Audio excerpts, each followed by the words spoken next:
நல்லா பார்த்துக்கணும். முன்னாடி பார்த்துக்கணும். ஜீவி பார்த்துக்கோ. ஒரு யானை அந்த எவ்வளோ பிங்கா இருக்கு ஒரு யானை. ரொம்ப அதெல்லாம் டிஸ்டர்ப் பண்ணுவேன். அங்கே போங்க சைடில்.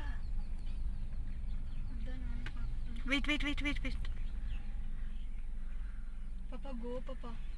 பாவங்க கோ பேக் பாப்பா. இந்த சீன் நம்ம பார்த்ததே இல்லைடா. நானும் இவ்வளோ காடு சுற்றி இருக்கிறேன். பயந்துட்டேன் நான். அதான் பின்னாடி ஒரு வண்டி வருது அங்கே. எப்போ பிறந்ததா? ஒரு 5 or 6